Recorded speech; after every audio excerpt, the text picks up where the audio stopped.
လေးလေးတွေကို English writing ကိုဘယ်လိုစပြီးတော့လေ့ကျင့်ပေးရမလဲ English writing ကိုစပြီးတော့ရေးဖို့အတွက်တို့က grammar rules တွေကိုအများကြီးသိနေရမှာလား vocabulary တွေအများကြီးသိနေရမှာလားပေါ့နော်တကယ်တော့ကလေးလေးတွေကို writing စပြီးတော့လေ့ကျင့်တဲ့အခါမှာရိုးရှင်းတဲ့ activity လေးတွေအများကြီးရှိပါတယ်အဲဒီ activity လေးတွေက color poem writing ဆိုတဲ့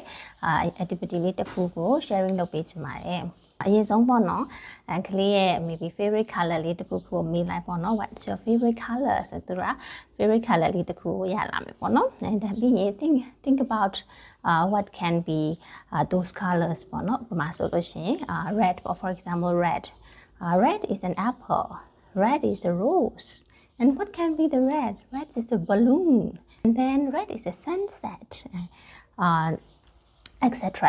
ပေါ့နော်ဒီလိုမျိုးလေးတွေသူတို့စီကနေထွက်လာမယ်ပေါ့နော်သူတို့ကဒီ grammar rules တွေကိုအများကြီးသိမထားသေးဘူး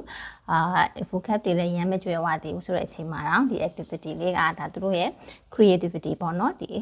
creative idea လေးတွေကိုလည်းနှိုးဆော်ပေးစေတဲ့ activity လေးပဲဖြစ်ပါတယ် okay happy learning